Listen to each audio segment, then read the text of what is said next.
आप सभी का बहुत बहुत स्वागत है आपके अपने चैनल ज्ञानी बाबा 875 पे।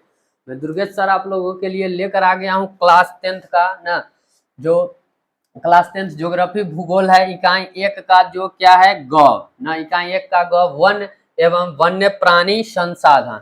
तो इसका भी 3 लेक्चर जो हम पढ़ा चुके हैं, ठीक है।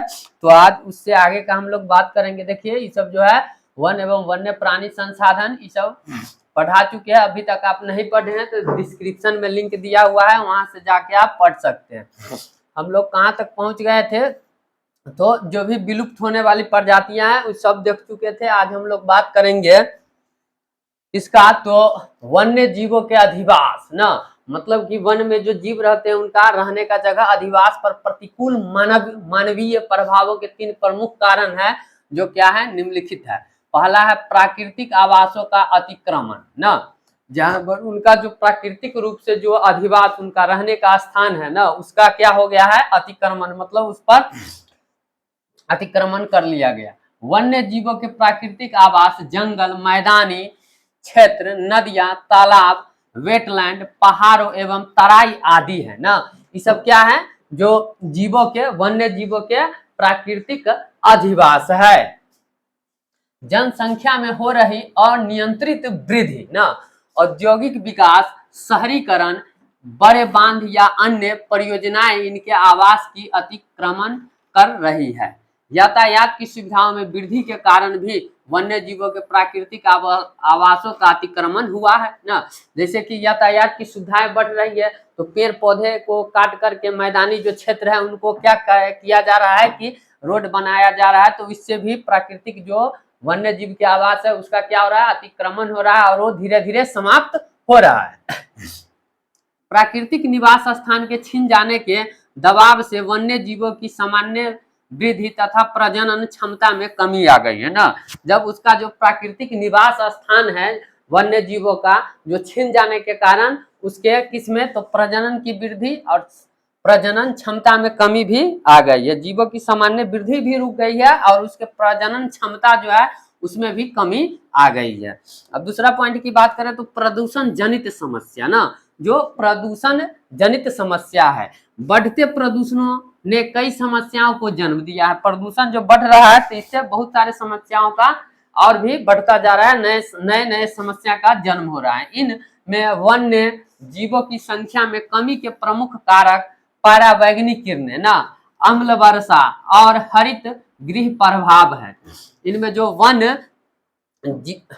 क्या है, इनमें वन्य जीवों की संख्या में कमी के प्रमुख कारण क्या है, तो परावैंगनिक किरणें है ना, परावैंगनिक किरणें है और क्या है अम्ल वर्षा है और हरित गृह प्रभाव है।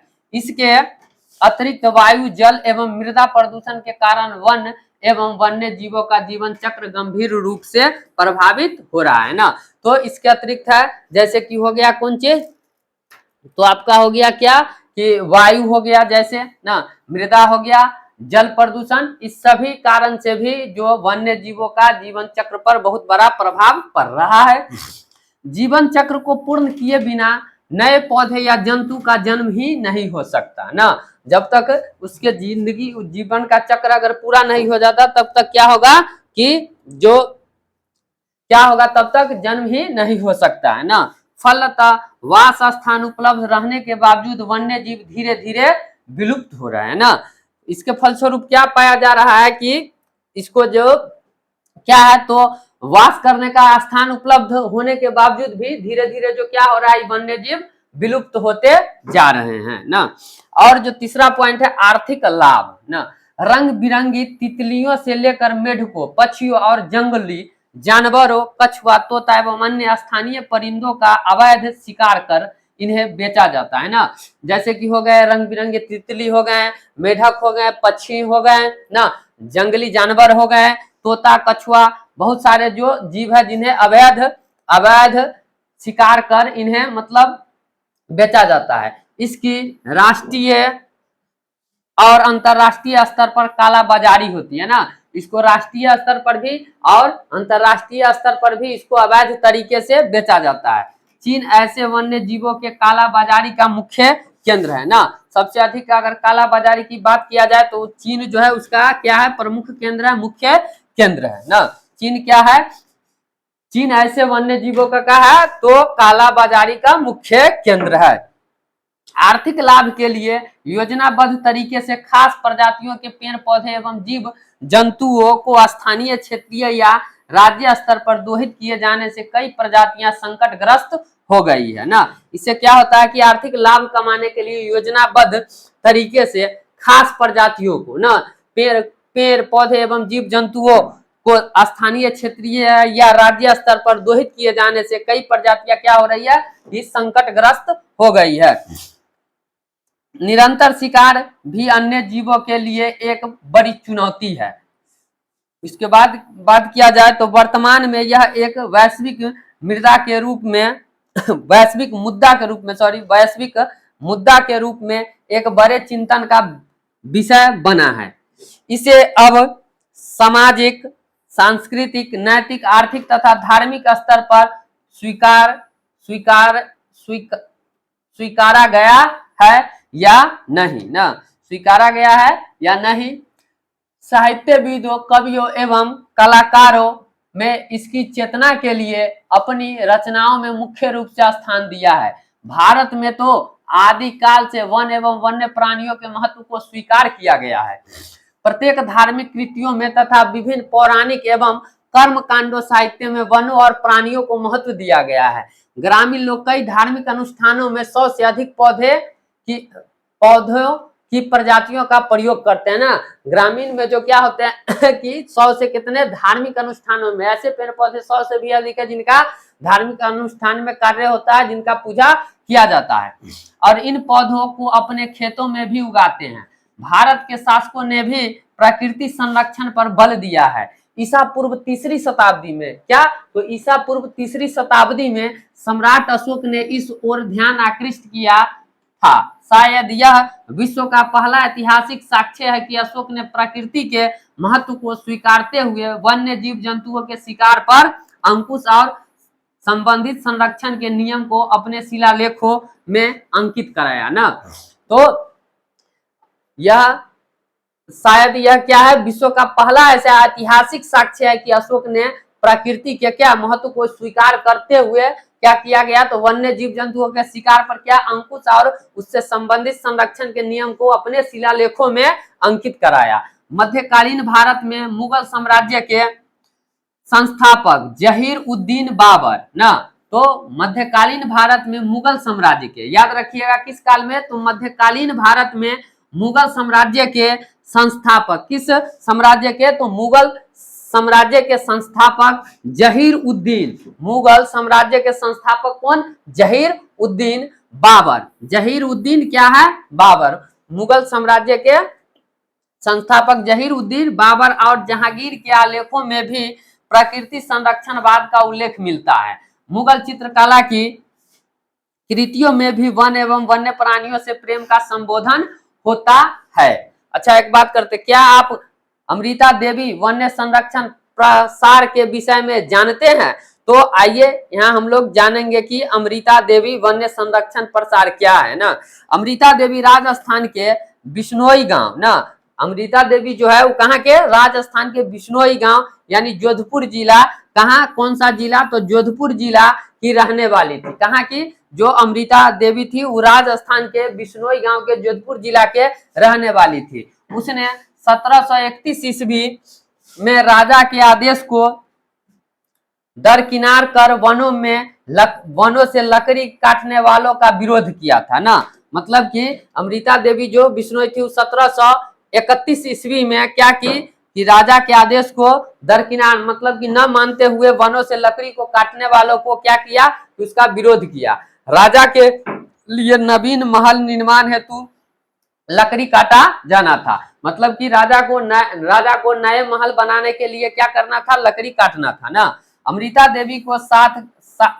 देवी के साथ गांव वालों ने भी राजा के आदमियों का विरोध किया।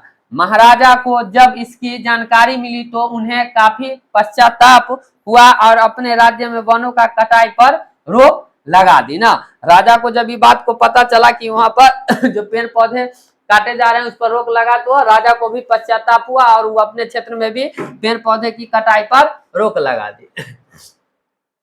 वर्तमान समय में वन एवं वन्य जीवों के संरक्षण के लिए राष्ट्रीय एवं अंतर्राष्ट्रीय स्तर पर कई कार्यक्रम चलाए जा रहे हैं। भारत की संकटापन्न पादप प्रजातियों की सूची बनाने का काम सर्वप्रथम 1970 में बॉटेनिकल सर्वे ऑफ इंडिया ना बीएसआई मतलब कि बॉटेनिकल सर्वे ऑफ इंडिया तथा वन अनुसंधान संस्थान एफआरआई देहरादून द्वारा संयुक्त रूप से किया गया ना। तो याद रखिएगा कि जो वन अनुसंधान संस्थान एफआरआई ना, याद रखिएगा क्या, वन अनुसंधान संस्थान एफआरआई का जो देहरादून द्वारा संयुक्त रूप से किया गया ना। तो इसका जो संस्थान कहाँ है, इसका जो देहरादून द्वारा संयुक्त रूप से किया गया। इन्होंने जो सूची बनाई उसे रेड डेटा बुक ना, इन्होंने जो सूची बनाई उसको उसका क्या नाम दिया गया, तो रेड डाटा बुक का नाम दिया गया। इसी क्रम में असाधारण पौधों के लिए ग्रीन बुक तैयार किया गया ना। रेड डेटा बुक क्या है, अब आइए हम लोग जानेंगे कि रेड डेटा बुक है आखिर क्या, रेड डेटा बुक जो है वो आखिर क्या होता है। तो देखिए इसमें सामान्य प्रजातियों के विलुप्त होने के खतरे से अवगत किया जाता है। जो रेड डेटा बुक है इसमें सामान्य प्रजाति के जो विलुप्त होने वाले, जिस पर जो विलुप्त होने का खतरा मंडरा रहा है उससे अवगत किया जाता है, उसके बारे में जानकारी दिया जाता है ना। संकटाग्रस्त प्रजातियां सामान्य रूप से चिन्हित होते हैं, जिस प्रजाति पर संकटग्रस्त मतलब कि संकट के बादल छाए हुए हैं, जो विलुप्त होने वाले हैं, उन्हें भी क्या चिन्हित किए जाते हैं। विश्व स्तर पर संकटग्रस्त प्रजातियों की एक तुलनात्मक स्थिति के प्रति चेतावनी देती है ना, और उसको चेतावनी भी दिया जाता है। स्थानीय स्तर पर संकटग्रस्त प्रजातियों की पहचान एवं उनके संरक्षण से संबंधित कार्यक्रम को प्रोत्साहन देना है ना। क्या है, प्रोत्साहन देना है। देखिए अंतर्राष्ट्रीय प्राकृतिक संरक्षण एवं प्राकृतिक संस्थान संरक्षण संघ ने संकटाग्रस्त प्रजातियों के संरक्षण एवं संवर्धन की दिशा में कार्य कर रही एक महत्वपूर्ण अंतर्राष्ट्रीय क्या है, संस्था है।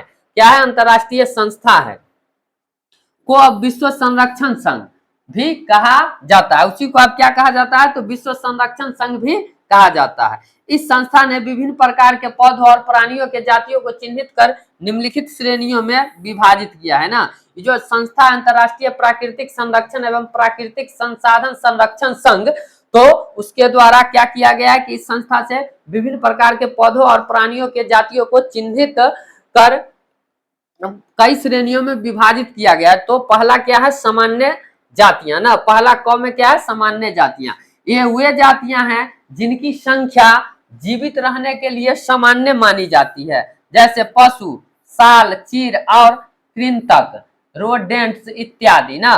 तो सामान्य जातियां कौन है, तो ये वे जातियां हैं जिनकी संख्या जीवित रहने के लिए सामान्य मानी जाती है। जैसे अगर बताया जाए तो सामान्य जातियां सब में कौन सा आता है, तो पशु, साल, चीर और कृंतक ना इत्यादि। उसके बाद है संकटग्रस्त जातियां ना, संकटग्रस्त जातियां, ये वे जातियां हैं जिनके लुप्त होने का खतरा है ना।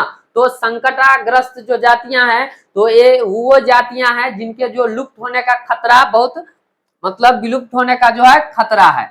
जिन विषम परिस्थितियों के कारण इनकी संख्या कम हुई है, यदि वे जारी रहती है तो इन जातियों का जीवित रहना कठिन है। काला हिरण, मगरमच्छ, भारतीय जंगली गधा, गेंडा, पूंछ वाला बंदर, संगाई, मणिपुरी हिरण इत्यादि इस प्रकार की जातियों के उदाहरण है ना। तो इस प्रकार के जातियों के क्या है, उदाहरण है। आइए आगे बढ़ते हैं। आगे क्या है कि सुभेद्र जातियां ना, सुभेद्र जातियां, सुभेद्र क्या है, जातियां। तो इसके अंतर्गत ऐसी जातियों को रखा गया है जिनकी संख्या, जो इनके अंतर्गत ऐसी जातियों को रखा गया है जिनकी संख्या घट रही है ना, मतलब कि धीरे धीरे उसकी संख्या घट रही है। यह वैसी जातियां हैं जिन पर ध्यान नहीं दिया गया तो यह संकटग्रस्त जातियों की श्रेणी में आ सकते हैं ना। तो ये जो सुभेद जातियां हैं, इन पर अगर ध्यान नहीं दिया गया तो ये जो है संकट ग्रस्त जातियों की श्रेणी में भी आ सकता है। जैसे नीली भेड़, एशियाई हाथी, गंगा की डॉल्फिन आदि इस प्रकार की जातियों के उदाहरण है। अब घ में क्या है, दुर्लभ जातियां, क्या है, दुर्लभ जातियां, क्या है, तो दुर्लभ जातियां ना, क्या है, दुर्लभ जातियां। अच्छा, ये दुर्लभ जातियां, अब क्या हम लोग देखेंगे, इन जातियों की संख्या बहुत कम या सुभेद है ना, मतलब कि इनका जो संख्या है ना वो बहुत कम है, और यदि इनको प्रभावित करने वाली विषम परिस्थितियां नहीं परिवर्तित होती है तो यह संकटग्रस्त जातियों की श्रेणी में आ सकती है। दुर्लभ प्रजातियां भी क्या होगा कि संकटग्रस्त प्रजातियों की श्रेणी में आ सकती है। उसके बाद क्या है,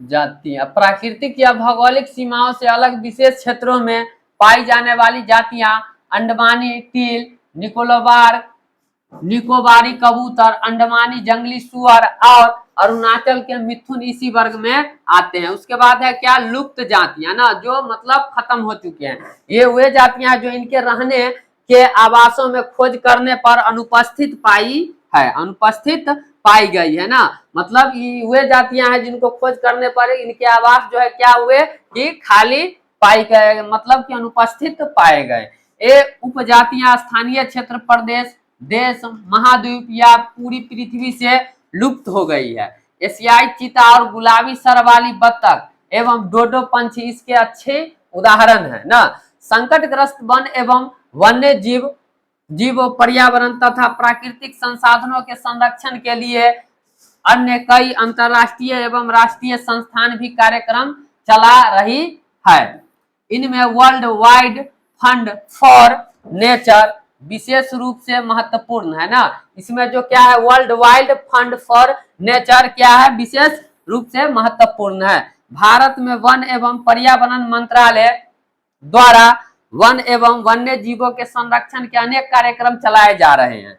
क्या है, अनेक कार्यक्रम चलाए जा रहे हैं, अनेक कार्यक्रम चलाए जा रहे हैं। वन्य जीवों को उनके प्राकृतिक आवास में संरक्षित करने का प्रयास सफल हो रहा है। इसे इन सीटू प्रयास कहते हैं ना। ये जो वन्य जीवों को उनके प्राकृतिक आवास में संरक्षित करने का प्रयास जो सफल हो रहा है, इनको क्या कहते हैं, इसे इन सीटू प्रयास कहते हैं। इसके अंतर्गत विस्तृत भूखंड को संरक्षित क्षेत्र घोषित किया जाता है ना। इसके अंतर्गत क्या होता है कि इसके अंतर्गत विस्तृत भूखंड को क्या संरक्षित क्षेत्र घोषित किया जाता है। इसी प्रकार इन्हें संकट से बचाने के लिए कृत्रिम आवासीय संरक्षण का विकास किया जाता है।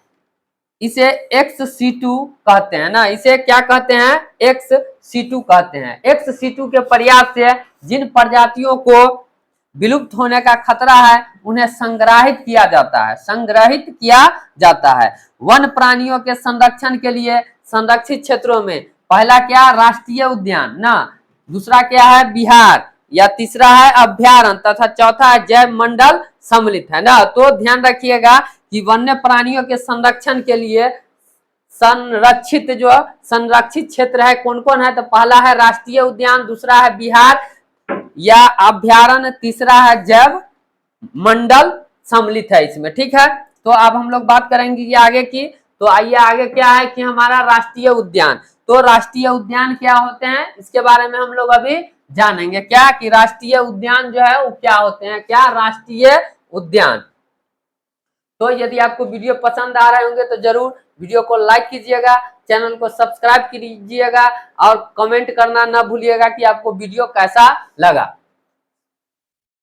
अच्छा, नेशनल पार्क मतलब राष्ट्रीय उद्यान, ऐसे पार्कों का उद्देश्य वन प्राणियों के प्राकृतिक आवास में वृद्धि एवं प्रजनन की परिस्थितियों को तैयार करना है। इस उद्यान में बाहरी हस्तक्षेप वर्जित होता है ना। ये जो राष्ट्रीय उद्यान होता है इसमें बाहरी जो हस्तक्षेप है वो वर्जित होता है। जैसे कृषि कार्य, वन उत्पादों को एकत्र करना, पशुचारण तथा निर्माण कार्य। हमारे देश में राष्ट्रीय उद्यान की संख्या 85 है ना, तो याद रखिएगा कि हमारे देश में जो है राष्ट्रीय उद्यान की संख्या कितनी है, 85 है। तो राष्ट्रीय उद्यान की संख्या जो है कितनी है, 85 है। तो आप याद रखिएगा कि हमारे देश में जो राष्ट्रीय उद्यानों की संख्या है वो कितनी है, तो 85 है, यानी कि 85 है। दूसरा क्या है, बिहार क्षेत्र या अभ्यारण्य ना, तो दूसरा क्या है, बिहार क्षेत्र या अभ्यारण्य। यह एक ऐसा सुरक्षित क्षेत्र होता है जहां वन्य जीव सुरक्षित ढंग से रहते हैं ना, मतलब ये जो बिहार या अभ्यारण्य जो होता है एक ऐसा क्षेत्र होता है जहां पर क्या होता है, वन्य जीव सुरक्षित ढंग से रहते हैं। यह निजी संपत्ति हो सकती है। इस क्षेत्र में कृषि, वन उत्पाद को एकत्र करने, मछली पकड़ने आदि की सीमित छूट होती है ना। तो ऐसे क्षेत्र में जो क्या होते हैं, तो कृषि, वन उत्पाद को एकत्र करने, मछली पकड़ने आदि की क्या होती है, सीमित छूट होती है।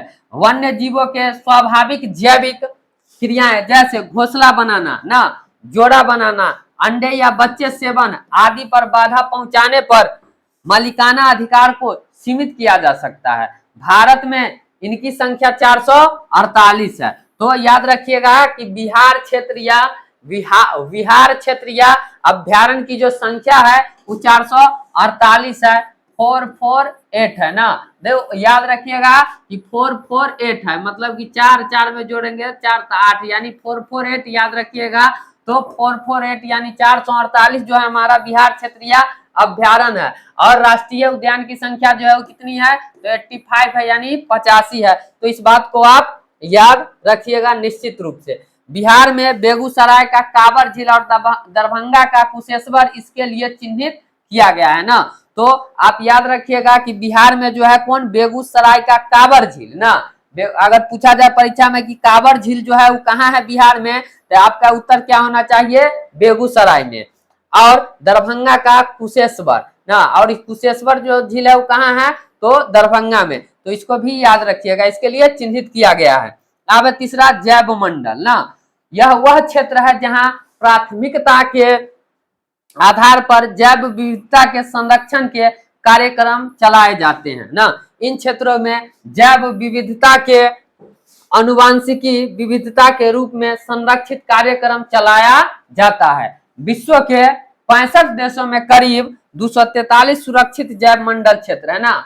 विश्व के कितने, 65 देश में करीब 243 जो है सुरक्षित जैव मंडल क्षेत्र है। तो आप याद रखिएगा कि विश्व के कितने, तो 65 देशों में करीब 243 सुरक्षित जो है जैव मंडल क्षेत्र है। भारत में इनकी संख्या 14 है। तो जैव मंडल की जो है भारत में कितनी संख्या है, तो 14 है। तो आप याद रखिएगा कि भारत में जो इनकी संख्या है वो कितनी है, 14 है। तो आज का क्लास जो है हम लोग यहीं समाप्त करेंगे। फिर अगले दिन पढ़ना है हम लोगों को क्या, कि भारत में राज्य अनुसार प्रमुख राष्ट्रीय उद्यान तथा अभ्यारण्य कहाँ कहाँ, कौन कौन सा अभ्यारण्य है, उसके बारे में हम लोग पढ़ेंगे। तो अगले दिन, तब तक के लिए आप लोगों को अगर वीडियो पसंद आया तो जरूर चैनल को सब्सक्राइब कीजिएगा, वीडियो को लाइक कीजिएगा और अपना प्यारा सा कमेंट भेजिएगा, ताकि आपको किस विषय को और भी पढ़ना चाहते हैं, ताकि हम उसका भी वीडियो जल्दी से अपलोड करेंगे। तब तक के लिए धन्यवाद। जय हिंद, जय भारत।